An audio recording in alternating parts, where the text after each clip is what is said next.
Angin berhembus pelan, sementara matahari terbit di balik bukit dengan cahayanya yang menyejukkan. Pada saat itu, di sebuah zaman ketika bumi masih dijaga oleh cahaya wahyu. Ketika setiap langkah, setiap ucapan, dan setiap diam seorang manusia mulia menjadi petunjuk bagi seluruh umat hingga akhir zaman. Dia adalah seorang utusan, rasul terakhir, kekasih Allah penutupnya para nabi. Beliau adalah Nabi Muhammad Shallallahu Alaihi Wasallam. Dialah yang membawa Islam dalam kesempurnaan, dalam keindahan dan dalam keaslian. Namun di tengah kemurnian itu, tiba-tiba muncul hal-hal yang belum pernah dilakukan Rasulullah. Amalan-amalan baru, inovasi dalam ibadah. Sebetulnya hal itu semua lahir bukan dari niat buruk, tapi timbul dari semangat yang tak terkendali. Dari cinta yang melampaui batas syariat. Maka, teguran Rasulullah untuk meluruskan kekeliruan pun tak terelakkan. Hal itu semua beliau lakukan karena kecintaannya kepada para sahabatnya, untuk menuntun mereka kembali kepada keaslian yang diajarkannya. Hal itu beliau lakukan karena beliau tahu, bahwa bila sedikit saja penyimpangan dibiarkan, hal itu bisa menyesatkan umat untuk selamanya. Inilah kisah-kisah yang hampir terlupakan, kisah tentang orang-orang baik yang nyaris tergelincir. Kisah bid'ah di masa Rasulullah hidup di tengah mereka. Saudaraku yang Allah rahmati. Bersyukur atas limpahan nikmat yang Allah berikan, yang dengan nikmat itu kita dapat berjumpa kembali. Maka tidak ada sesuatu pun yang berhak kita sembah, kita puja dan puji selain Allah Ta'ala. Sholawat dan salam semoga senantiasa tercurah bagi manusia mulia, Habibina, wa Safiina, wa Maulana, Muhammad Shallallahu Alaihi Wasallam, yang telah menuntun kita dari zaman kegelapan menuju cahaya yang terang benderang, seperti sekarang. Tak lupa juga untuk keluarganya, para sahabatnya, tabi'in, tabi'ut tabi'in sampai kepada kita semua selaku umatnya. Pada kesempatan yang penuh berkah ini, insya Allah kita akan membahas tentang kisah bid'ah di masa Rasulullah Shallallahu Alaihi Wasallam. Untuk membuka pertemuan kita kali ini, mari kita ucapkan ayatul basmalah.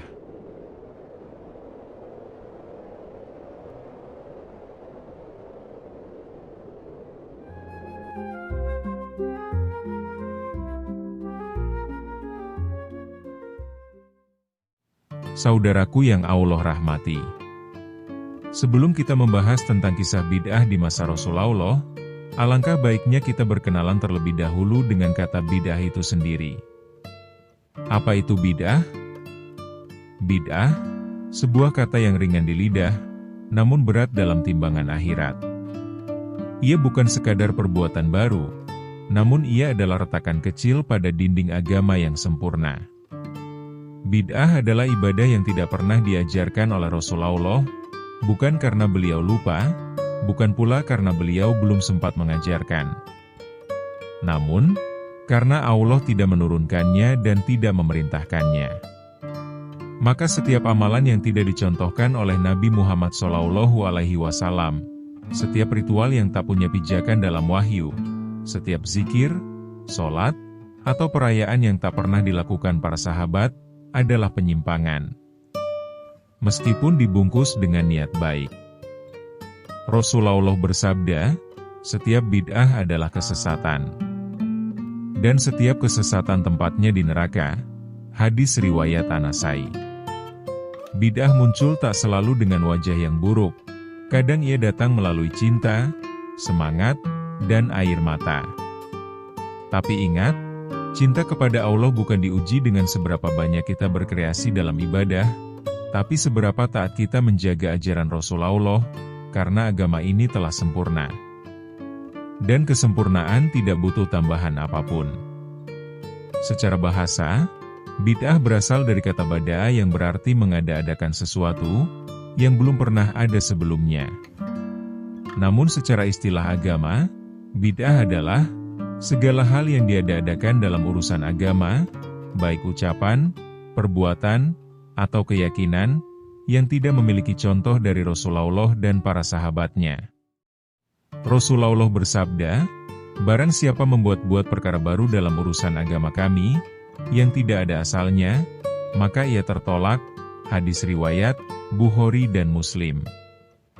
Jadi, kalau ada ibadah atau ritual yang tidak pernah dicontohkan oleh Nabi, tidak pernah dilakukan oleh para sahabat, dan tidak memiliki dasar dari Al-Quran maupun Sunnah, maka itu termasuk bid'ah.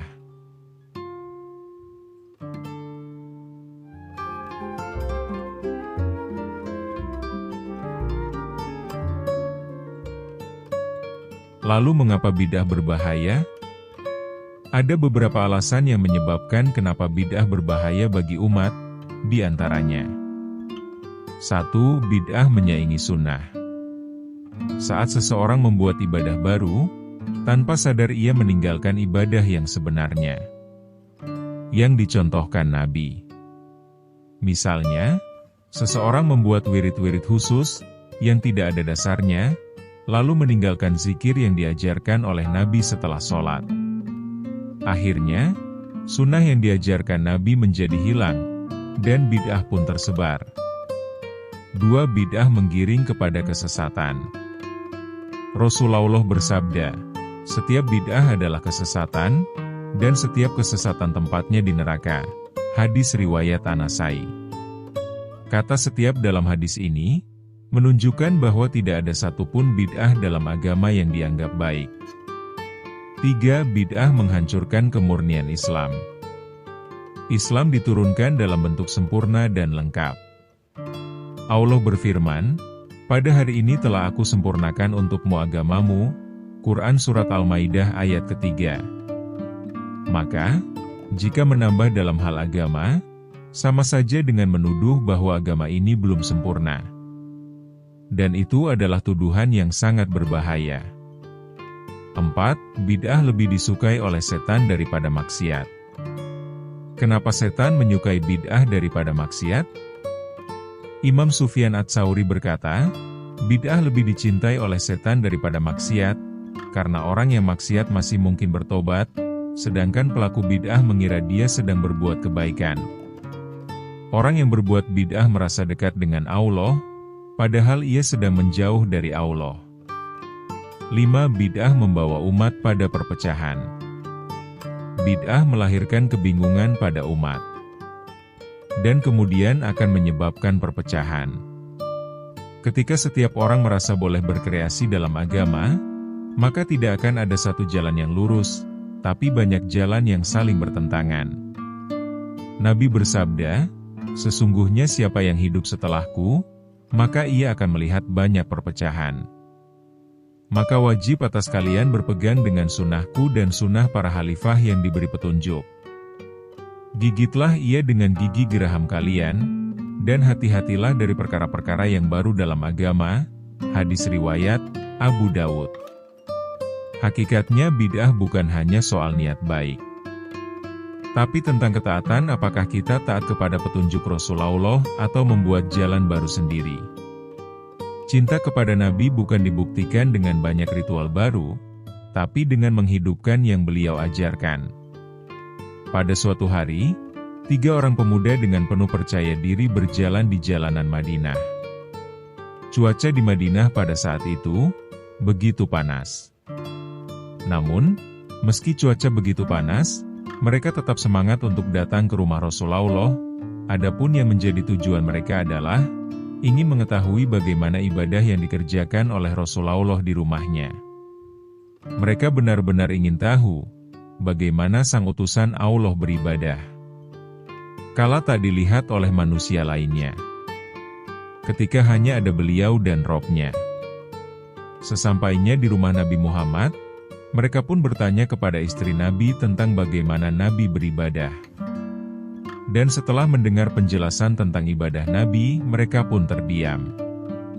Tapi dalam hati mereka muncul bisikan, bahwa Rasulullah adalah orang yang dosanya telah diampuni, maka tentu ibadah beliau lebih ringan dari yang seharusnya kami lakukan.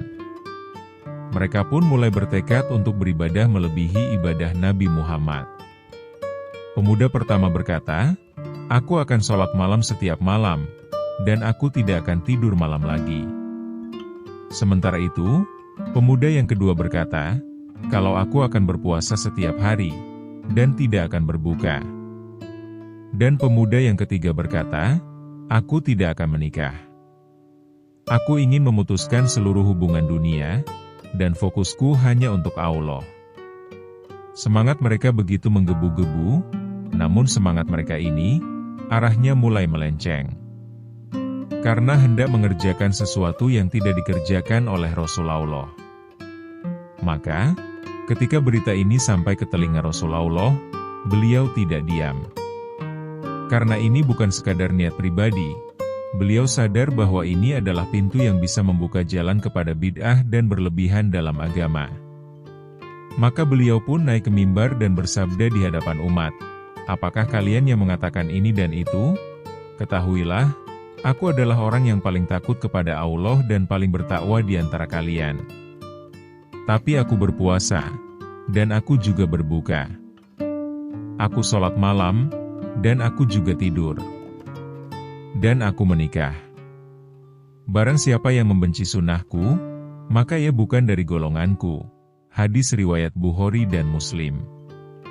Sesungguhnya teguran itu bukan sekadar untuk 3 pemuda tersebut, namun untuk kita semua, umat Nabi sepanjang zaman. Bahwa ibadah tidak dinilai dari seberapa berat dan luar biasa ia terlihat, namun seberapa lurus ia mengikuti contoh Rasulullah. Karena sesungguhnya, agama ini bukan tentang membebani diri, tapi tentang meneladani Rasul dengan penuh cinta dan ketaatan.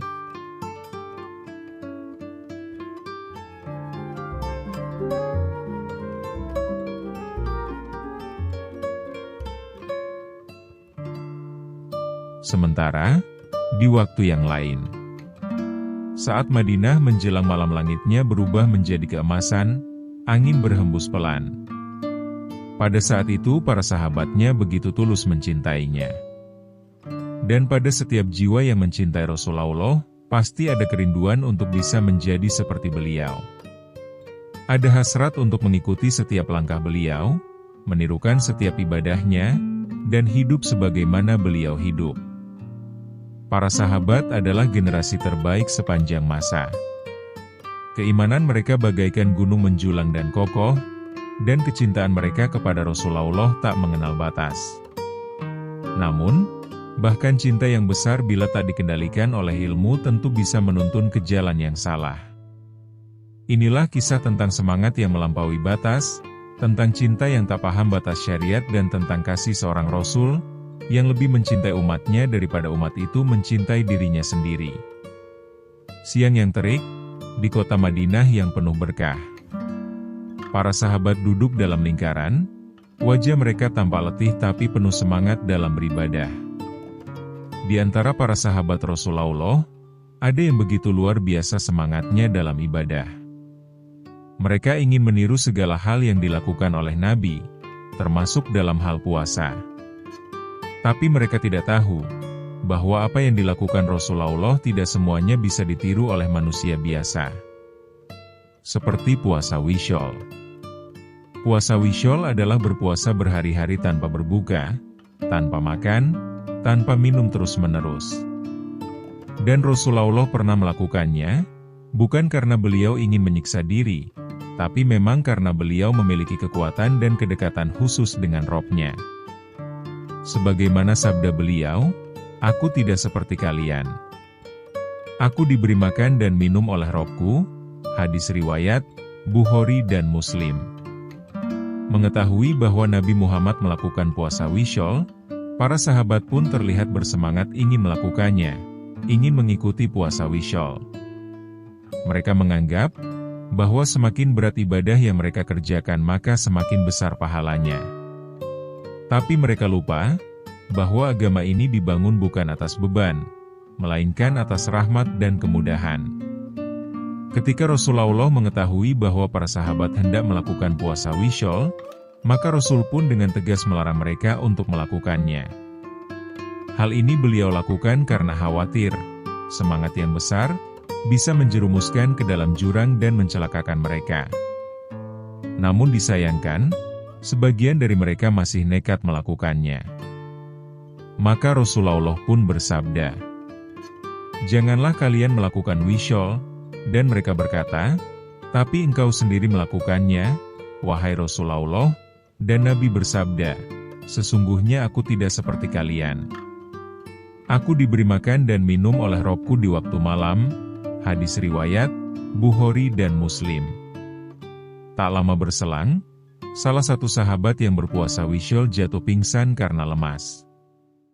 Lalu para sahabat berusaha mengangkatnya. Rasulullah kemudian datang menghampiri dengan penuh kasih. Rasulullah sangat mencintai umatnya, beliau ingin agar kita kuat dalam ibadah, tapi juga seimbang. Berat dalam semangat, tapi ringan dalam beban. Karena sesungguhnya agama ini bukan perlombaan menyiksa diri, dan bukan tentang siapa yang paling ekstrim, tapi siapa yang paling benar dalam mengikuti Rasulullah. Tentu ada ibroh dan hikmah dari kisah puasa wisol ini, bahwa meniru Nabi, itu wajib, tapi harus pada hal-hal yang beliau perintahkan dan izinkan untuk ditiru. Karena bahkan semangat ibadah, jika tak berpijak pada sunnah, bisa berubah menjadi kesesatan yang tak terasa. Agama ini mudah. Dan siapa yang memberatkan diri dalam agama, maka ia akan kalah oleh dirinya sendiri. Hadis riwayat Bukhari. Dan kisah lainnya, sebuah kisah nyata yang terjadi pada masa para sahabat Nabi, yang menjadi peringatan keras dari seorang sahabat terhadap munculnya bid'ah, yakni bid'ah zikir berjamaah dengan kerikil.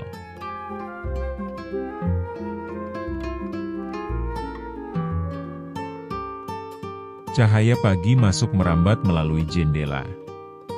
Sementara sekelompok orang duduk dalam lingkaran penuh kehusuan, di depan mereka ada kerikil tersusun rapi, yang menjadi sarana bagi mereka untuk mendekatkan diri kepada Allah Ta'ala. Namun, hal itu tidak pernah diajarkan oleh baginda Nabi Muhammad SAW. Terkadang memang bid'ah itu tidak datang dengan wajah yang buruk, ia bisa datang dalam bentuk ibadah seperti zikir, dalam bentuk kesalehan yang tampak indah, tapi hakikatnya, ia adalah bentuk dari penyimpangan yang halus. Pada suatu waktu, seorang sahabat yang mulia masuk ke Masjid Kufah atau sekarang Masjid Al-Azam yang berlokasi di Kufah, Irak.